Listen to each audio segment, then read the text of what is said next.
Water waste management आज का topic होगा जो कि बहुत इम्पोर्टेंट है। यूजल नेट के पहले में प्योर एनवायरनमेंट में एक टॉपिक है वेस्ट। वेस्ट में उन्होंने कहा सॉलिड, लिक्विड, हैजर्डियस, ई वेस्ट, इनको कैसे हम मैनेज करें, कैसे होते हैं, इसकी बात आज हम टॉपिक में। पहला मैं ठोस अपशिष्ट जो सॉलिड वेस्ट की बात पहले कर चुका हूँ। आज मैं बात करूँगा वो है लिक्विड, जो तरल है, वेस्ट है, वाटर वेस्ट है, जो जल मल जल है, जो कि अपशिष्ट निकलता है, पानी का अपशिष्ट, जो गंदा पानी, मैला पानी जो घरों से निकलता है या कमर्शियल साइट से निकलता है या इंडस्ट्रियल के वहाँ से एफ्लुएंट निकलते हैं, जो सीवेज निकलता है, एफ्लुएंट निकलता है, जो पानी लिक्विड के माध्यम से जो निकलता है घरों से। घरेलू अपशिष्ट में अनेक प्रकार के अपशिष्ट बाहर निकलते हैं। मेल एक्स्ट्रा, वुमेन एक्स्ट्रा, एक्सकर्टा, मलमूत्र और किचन से अपशिष्ट में अनेक प्रकार के जो पोल्यूटेंट हैं वो बाहर निकल के आते हैं।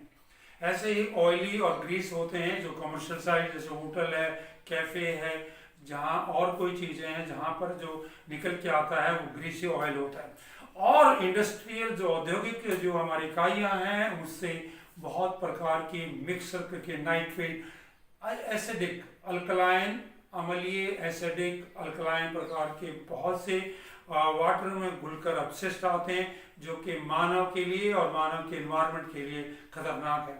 हमारे जीवन में एक जो पानी जो गंदा पानी है, अच्छे पानी में वाटर बॉडी मिलकर हमारे शरीर के जो माध्यम से आता है।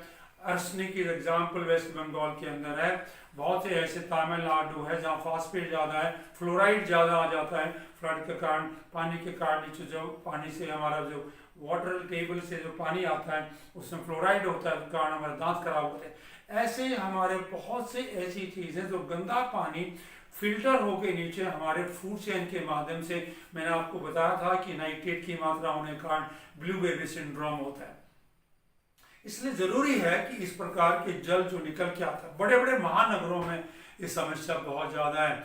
जो हमारे गांव के छोटे कस्बे हैं, छोटे कस्बे में बाहर फेंक देते हैं और है हानिकारक, लेकिन उतना हानिकारक एनवायरनमेंट में नहीं है क्योंकि एरिया ज़्यादा है और लोकलाइज होने के कारण उसको ज़्यादा नहीं आता है।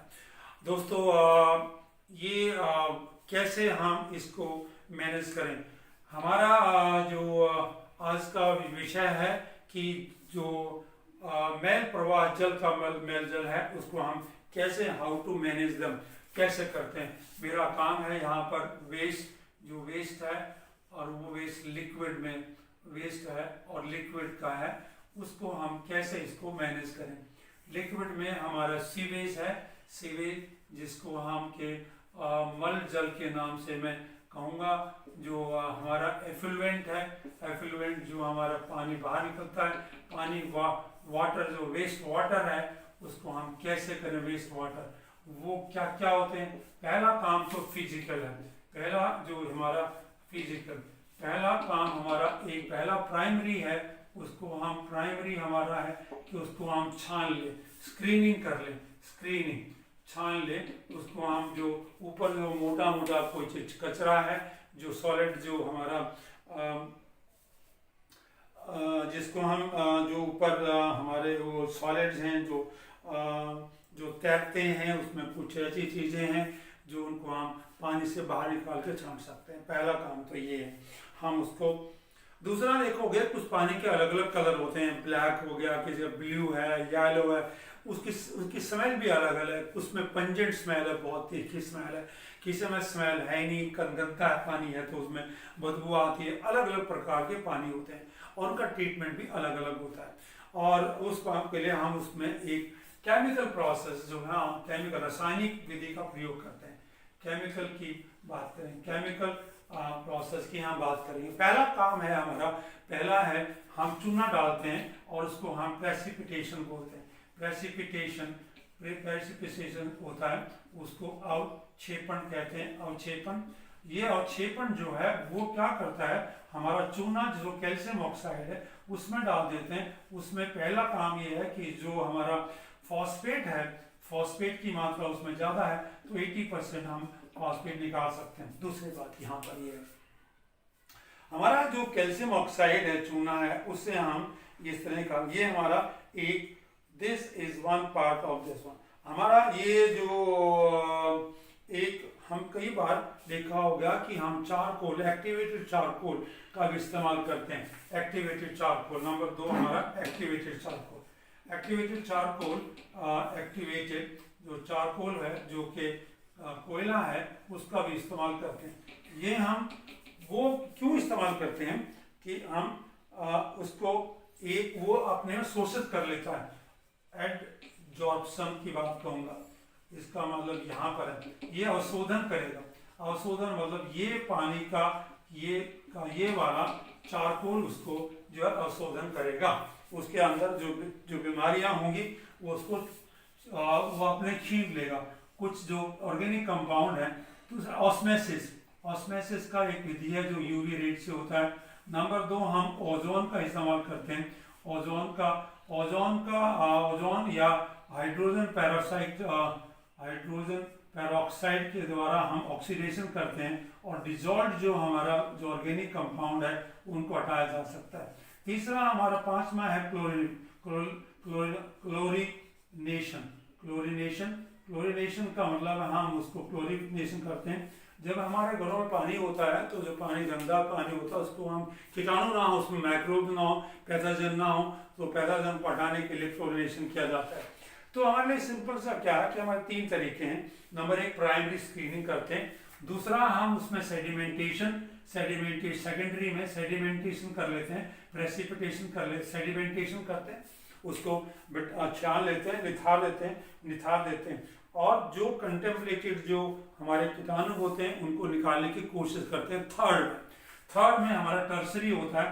टर्सरी के अंदर जो है वो टर्सरी में जो हमारे क्लोरीनेशन करते हैं वो कोई ऐसे जो पैथोजन होते हैं, ऐसे जो माइक्रोब्स होते हैं, ऐसे पैथोजन्स होते हैं जिनको के इन दोनों प्रोसेस से नहीं हटा सकते, तो हम तीसरा प्रोसेस बायोलॉजिकल लगाते हैं और उसमें हम क्लोरीनेशन जैसी व्यवस्था करते हैं।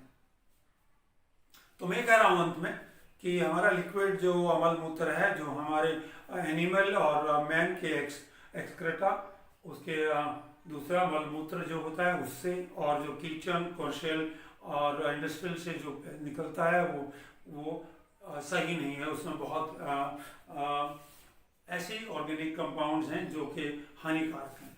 यदि वो हमारा ये जो इंडस्ट्री का जो हमारा ये है, और यदि हमारी वाटर बॉडी में यहाँ चला जाता है वाटर बॉडी में, तो वो एक biological oxygen demand, biochemical oxygen demand बढ़ जाती है और इससे डिजॉल्व जो ऑक्सीजन होती है यहाँ पर वाटर बॉडीज में, जो ऑक्सीजन की जो डिमांड है, जो ज्यादा कारण के कारण डिजॉल्व ऑक्सीजन की मात्रा कम हो जाती है, क्योंकि ऑर्गेनिज्म जो उसको मल को तोड़ने में लगते हैं, उसको तो डिजॉल्व करने लगते हैं, तो वो वहाँ बीओडी की बायोकेमिकल ऑक्सीजन डिमांड मात्रा बढ़ने के कारण डिजॉल्व ऑक्सीजन खत्म हो जाती है। इससे जो एक्वेटिक जो हमारे जो समुद्र में, पानी में जहाँ भी वो बॉडी है उसके अंदर जो और डिजॉल्व ऑक्सीजन के कम होने के कारण वहाँ के जीव जंतु, उनके प्लांट्स में वहाँ पर ठीक तरह से नहीं होता, और वो ठीक तरह से उनको प्रॉपर ऑक्सीजन नहीं मिलने के कारण वो उनकी बढ़ोतरी, उनकी वृद्धि नहीं होती है। इसलिए इस प्रकार की। सेकंड मैंने बताया कि ये पानी, दूषित पानी हमारे वातावरण को खराब करता है, उसमें वो गैसें जो नहीं चाहिए वो गैस आ जाती है। इसलिए जरूरी है इस पानी को बाहर ना फेंक के, जैसे कई कॉलोनियों में किया जाता है, बाहर फेंक देते हैं, वो आमंत्रित करते हैं बहुत प्रकार के कीटाणुओं के, बैक्टीरिया को, और वो बहुत ऐसी बीमारियां हैं जिसको के लड़ना, मैस्केटो, डेंगू से, मैस्केटो से बढ़ती, वो पानी गंदा पानी होगा तो मलेरिया होगा, डेंगू होगा, और दुनिया भर की और बीमारियां जो मक्खियां वहाँ से लेके आएंगी, आपको हेजा होगा, पेचेस लगेगी, जितनी बीमारियां हो सकती हैं। WHO ने कहा रखा है कि 22% जो हमारी जो बीमारियां हैं तो वो इसके कारण होता है। Thank you.